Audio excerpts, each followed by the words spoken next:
সম্মানিত উপস্থিতি, আমার আপনার বর্তমান ভালোবাসা হলো আমার যে রাজনৈতিক নেতা সে হলো সবচেয়ে আমার কাছে প্রিয় মানুষ।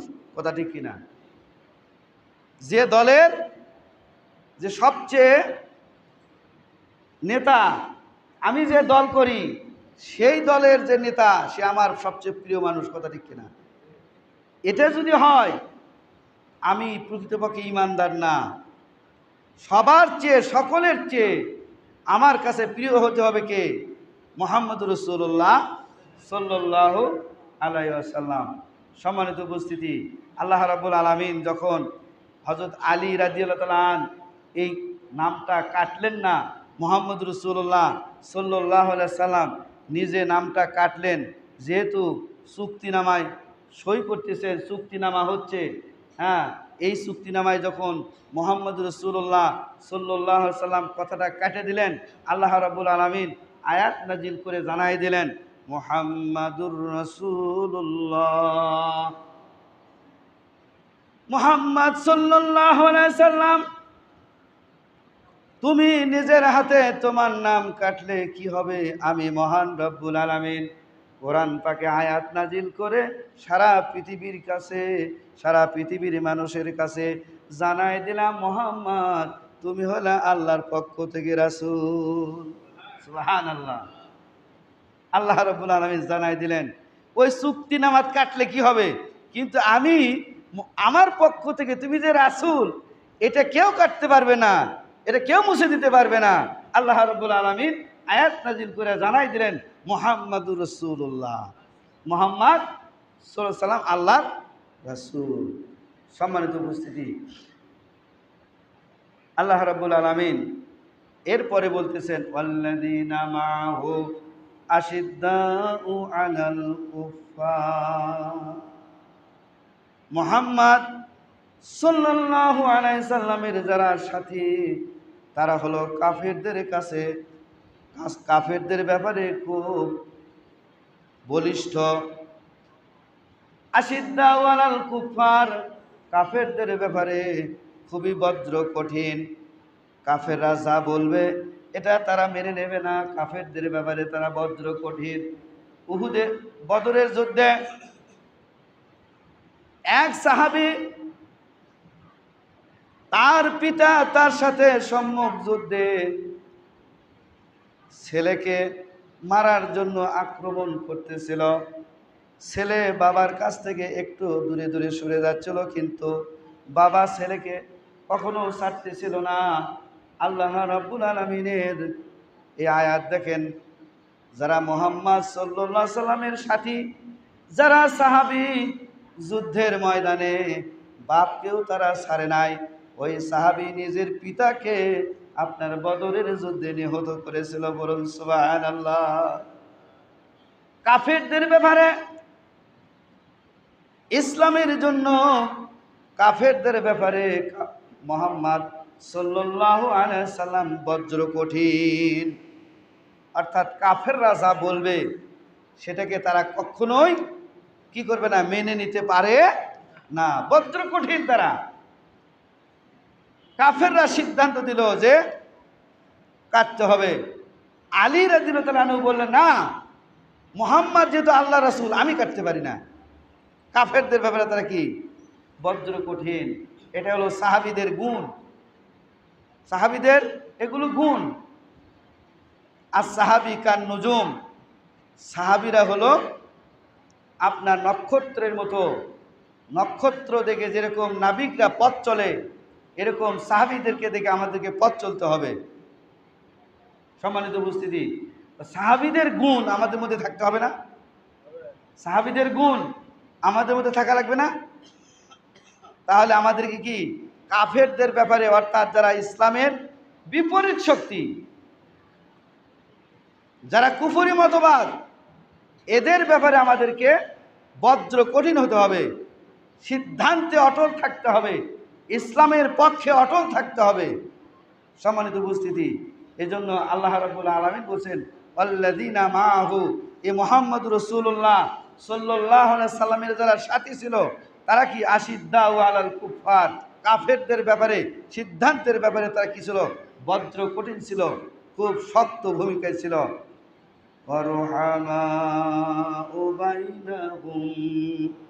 আর সাহাবীরা নিজেদের মধ্যে তারা কি ছিল? রহম দিল, আন্তরিকতা ছিল। রুহামাউ বাইনাহুম, পরস্পরের মধ্যে তারা খুবই ভালোবাসা, ভ্রাতৃত্ব এর মধ্যে তারা ছিল, আন্তরিকতার মধ্যে ছিল। তাদের মধ্যে কোনো দ্বন্দ্ব ছিল না, তাদের মধ্যে কোনো মারামারি কাটাকাটি ছিল না। তারা ছিল হলো রহম দিল, অর্থাৎ পরস্পরের মধ্যে তারা ছিল খুবই আন্তরিক, পরস্পরের মধ্যে খুবই আন্তরিক ছিল, অত্যন্ত সহনশীল ছিল, অত্যন্ত তারা বিনয়ী ছিল নিজেদের মধ্যে। সম্মানিত উপস্থিতি, সাহাবা আজমাইন যখন আল্লাহ রাসূলের সাথে হিজরত করে যখন মদিনায় গেলেন, মদিনায় যাওয়ার পর নিঃস্ব, সাহাবীদের হাতে কিছুই নাই, খাবার নাই, হ্যাঁ, বাড়ি নাই, স্ত্রী নাই, হ্যাঁ, তারা আল্লাহ রাসূলের সাথে গেছেন, ঘর বাড়ি সব কিছু পরিত্যাগ করে ইসলামের জন্য মক্কায় সব কিছু রেখে খালি হাত পাওয়া নিয়ে তারা মদিনায় গেছে আল্লাহ রাসূলের সাথে। এখন যারা ওখানে আনসার ছিল, আল্লাহ নবীর যারা সাহাবী আনসার ছিল, এই আনসাররা তখন কি করলো যে, ভাই তোমরা মক্কা থেকে খালি হাতে আসছো, এই যে 1 বিঘা জমিন আছে, এটা তুমি চাষবাস করে খাও, করুন সুবহানাল্লাহ। আমার 2টা স্ত্রী আছে, তোমার লাগে একটা স্ত্রী আমি তালাক দিয়ে দিচ্ছি, তুমি তাকে বিবাহ করে সংসার করো। কি এর চেয়ে আপনার ভালোবাসা আর পৃথিবীতে এই নজির আর কারো আছে? দেখাতে পারবেন? যে নিজের স্ত্রীর তালাক দিয়ে বলছে তো তোমার কোনটা পছন্দ হয় সেটাকে আমি তালাক দিব, তাকে বিবাহ করে তুমি সংসার করবে। তুমি স্ত্রী রেখে আসছো, সমস্যা নাই, তোমার সমস্যা আমরা দেখব। তোমার কিছুই নাই, জমিন নাই, এই যে আমার জমিন আছে, তুমি চাষবাস করে খাও। এরকম আন্তরিকতা, এরকম ভালোবাসা এই পৃথিবীতে আমরা কি নজির দেখাতে পারবো? এটাই ছিল সাহাবা আজমাইনদের মধ্যে রুহামা বাইনাহুম, তাদের মধ্যে যে আন্তরিকতা, ভালোবাসা আছে। এই আন্তরিকতা, ভালোবাসা এটা মুসলমানদের চরিত্রে থাকা দরকার আছে কিনা? হ্যাঁ, এটা কি কোরআনের চরিত্র না? এটাই ছিল আল্লাহ রাসূলের চরিত্র, এটাই ছিল সাহাবে আজমাইনদের চরিত্র। এরকম ভালোবাসা, এরকম প্রেম, প্রীতি, মাধুর্য, সহানুভূতি এটা মুসলমানদের চরিত্রে থাকতে হবে। একজন মুসলমান অপর মুসলমানের ভাই। আল্লাহর নবীর সাহাবী আনসারদেরকে বলল, ভাই তোমার স্ত্রীকে তালাক দেওয়ার দরকার নাই, তোমার জমিন আমার দরকার নাই, শুধুমাত্র আমাকে বাজার দেখিয়ে দাও, বাজারটা কোনটা, আমি ওই বাজারে গিয়ে ব্যবসা করে আমার জীবন পরিচালনা করব। বলুন সুবহানাল্লাহ। একে অপরের প্রতি রহমশীল, দয়াশীল, আন্তরিকতা তাদের মধ্যে কেমন ছিল? কোনো ঘাটতি ছিল না।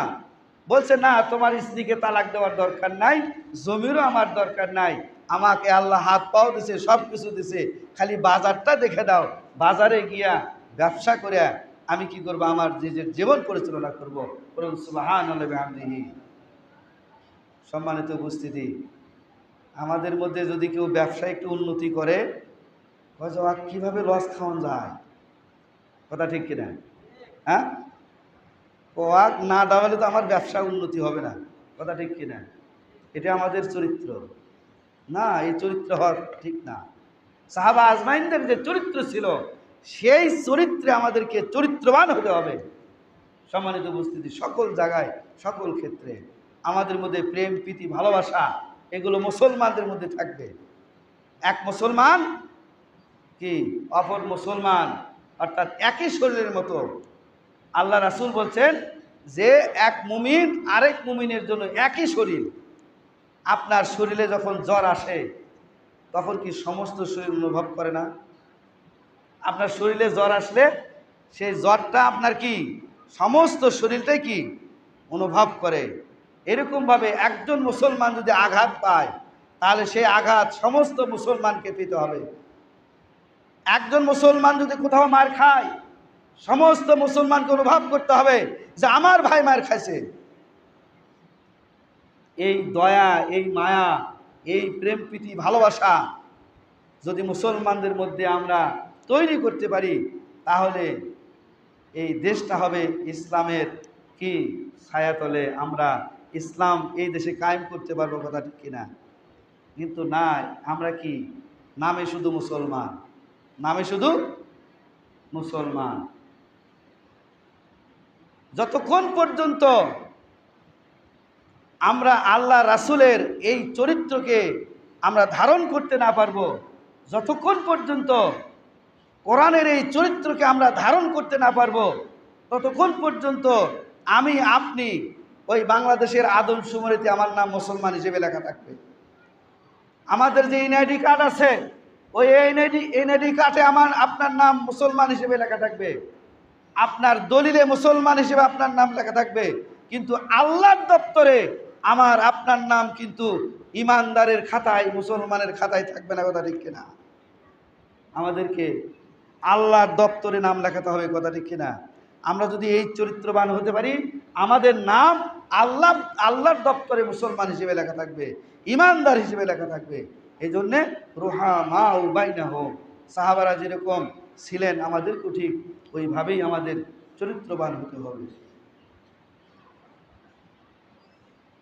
আল্লাহ পাক বলেন, তারাহুম রুকআন সুজদান ইয়াবতাগুনা ফাদলাম মিনাল্লাহি ওয়া রিদওয়ানা।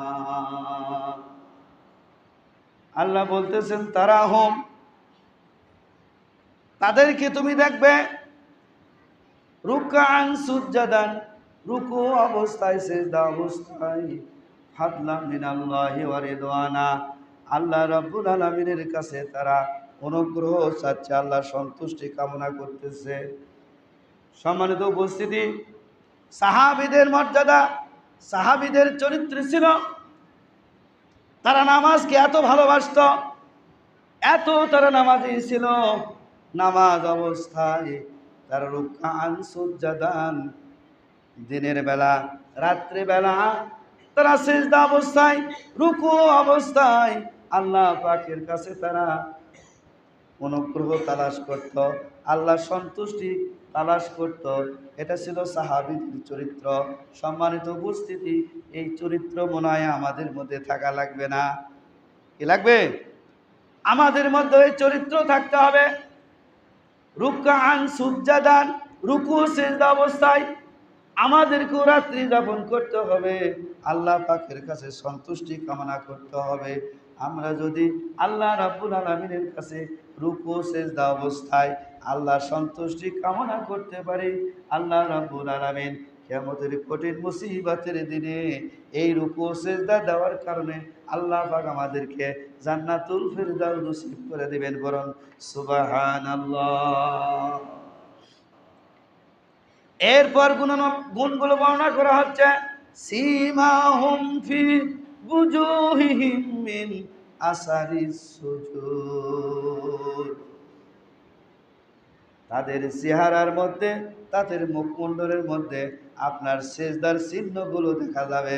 বলুন সুবহানাল্লাহ। কিয়ামতের দিন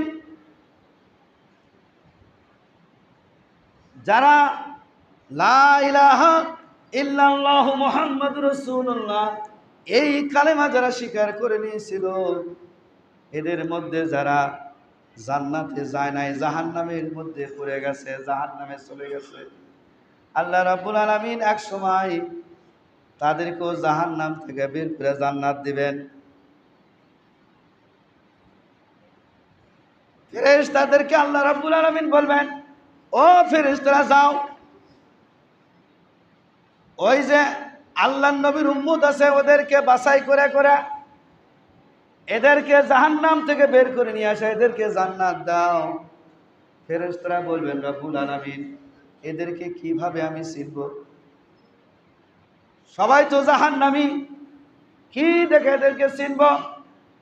আল্লাহ রাব্বুল আলামিন বলবেন, যাও, তারা যদি নামাজ পড়ে থাকে, সিজদা দিয়ে থাকে, এই নামাজ পড়ার কারণে, সিজদা দেওয়ার কারণে, রুকু সিজদা করার কারণে তাদের চেহারায় থাকবে সীমাহুম ফি বুজুহিহিম মিন আসারিস সুজুদ, এদের চেহারার মধ্যে সেজদার চিহ্ন এদের চেহারায় দেখা যাবে। সেজদার চিহ্ন দেখে দেখে এদেরকে জাহান্নাম থেকে বাছাই করে করে এদেরকে জান্নাতে দিয়ে দাও, বলুন সুবহানাল্লাহ। আমার ভাইরা, আমরা যদি নামাজ আদায় না করি, নামাজ যদি আমরা না পড়ি, আমাদের চেহারায় কোনোদিন সেজদার এই চিহ্ন দেখা যাবে না। আমরা মনে করতেছি এই কপালে সেজদা দিলে কিছু দাগ ওঠে, এই দাগের কথা এখানে বলা হয় নাই। যারা সেজদা দেয়, যারা নামাজ পড়ে, আপনি দেখবেন এদের চেহারায় আপনার নুরানি একটা কি আলোক বর্তিকা, এদের চেহারা থেকে মনে হয় নুরানি আভাস দেখা যাচ্ছে, নুরানি চেহারা এদের মধ্যে দেখা যায়। এই নুরানি চেহারা এদের মধ্যে দেখা যাবে, এই নুরানি চেহারা যাদের মধ্যে দেখা যাবে, মনে হবে এরাই হলো নামাজি মানুষ ছিল। এদেরকে বাছাই করে করে এদেরকে জাহান্নাম থেকে জান্নাতে নিয়ে যাওয়া হবে। সাহাবা আজমানদের মধ্যে এইরকম আপনার কি তাদের চেহারায় কি থাকবে, মিন আসারি সুজুদ, সেজদার চেহারা, সেজদার চিহ্ন তাদের চেহারায় দেখা যাবে। সম্মানিত উপস্থিতি, দেখবেন যারা নামাজি মানুষ তারা যখন ইন্তেকাল করে, আপনি দেখবেন তাদেরকে যখন আপনার কাফনের মধ্য থেকে যখন তাদের চেহারা দেখা হয়, তখন মনে হয় তাদের চেহারার থেকে আপনার নূর চমকিতেছে, কথা ঠিক কিনা? চেহারা দেখে বোঝা যায়। কিন্তু যারা নামাজ পড়ে নাই তাদের চেহারা থাকে একবারে কালো কুৎসিত, কথা ঠিক কিনা? এটা হলো তাদের চেহারায় দেখা যাবে সেজদার চিহ্ন। এই সেজদার চিহ্ন বলতে আপনার কপালে দাগ নয়, তাদের চেহারা থেকে নূরের যে ঝলকানি, নূরের যে আভা, এটা প্রকাশিত হবে। সম্মানিত উপস্থিতি, এটা পাওয়া যাবে নামাজের মধ্য থেকে। আমরা যদি নামাজ না পড়ি তাহলে এই সেজদার চিহ্ন কি পাওয়া যাবে? পাওয়া যাবে না। সম্মানিত উপস্থিতি, আল্লাহ রাব্বুল আলামিন বলেছেন সীমাহুম ফি বুজুহিহিম মিন আসারিস সুজুদ। তাহলে এই নামাজ আমরা পড়বো তো ইনশাল্লাহ? নামাজ পড়বো তো ইনশাল্লাহ? হ্যাঁ, নামাজ পড়বো, কিন্তু নামাজটা পড়তে হবে জামাতে। কাতে? নামাজ জামাতে, জামাতে পড়তে হবে। আজকে দেখেন এই শুক্রবারের দিনে অনেক লোক, কিন্তু এটা যদি আগামীকাল হয়, এত লোক কি এখানে পাওয়া যাবে? পাওয়া যাবে না। তাহলে নামাজ পড়তে হবে জামাতে। আপনার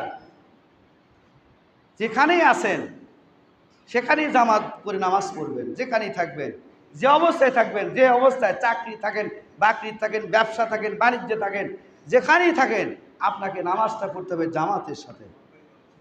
সম্মানিত উপস্থিতি, তাহলে আল্লাহ রাব্বুল আলামিন বলেন ওয়াদাল্লাহুল্লাযীনা আমানু ওয়া আমিলুস সালিহাত, এই কার্যক্রমগুলো যারা করবে, আমলে সালেহ যারা করবে আর ঈমান আনবে, আল্লাহ পাক ঈমান আনার পর এই কাজগুলো যারা করবে, আমলে সালেহগুলো, এই ভালো ভালো কাজগুলো যারা করবে, আল্লাহ পাক বলতেছেন মাগফিরাতাও ওয়া আজরান আযীমা। আল্লাহ রাব্বুল আলামিন তাদেরকে ক্ষমা করে দিবেন আর আল্লাহর পক্ষ থেকে মহা পুরস্কার দান করবেন। করুন সুবহানাল্লাহ। তাহলে ক্ষমা পাওয়ার জন্য এই কাজগুলো করা দরকার, কথা ঠিক কিনা? আল্লাহর ক্ষমা পাওয়ার জন্য এই কাজগুলো করা দরকার। আর বড় প্রতিদান, যে বড় প্রতিদান জান্নাত ছাড়া আর কি? আজরান আযীমা, বড় প্রতিদান আল্লাহ রাব্বুল আলামিন দিবেন।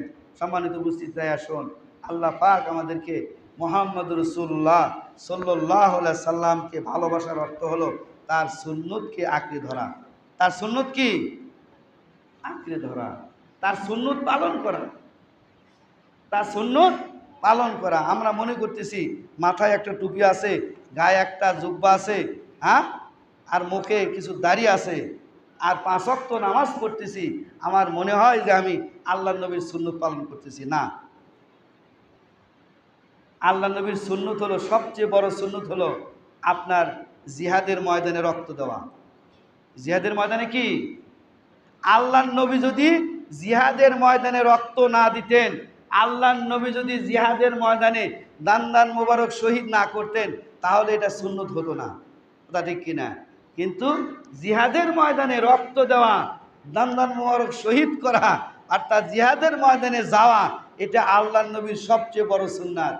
সবচেয়ে কি বড় সুন্নাত। এই সুন্নাত পালন করতে আমরা রাজি না। সব সুন্নত পালন করতে রাজি আছি, কিন্তু এই সুন্নাত পালন করতে রাজি না। জিহাদের ময়দানে কি জন্য যেতে হয়? জিহাদের ময়দানে যেতে হয় এই কোরআনকে এই জমিনে প্রতিষ্ঠা করার জন্য। যেখানে কোরআন নাই সেখানে সে কোরআন দিয়া রাষ্ট্র পরিচালনা করার জন্য। যেখানে কোরআন নাই, যে সমাজে কোরআন নাই, সেখানে কোরআন দিয়া সমাজ পরিচালনা করার জন্য এই জিহাদের ময়দানে যাওয়া লাগে। কথা বলছি না?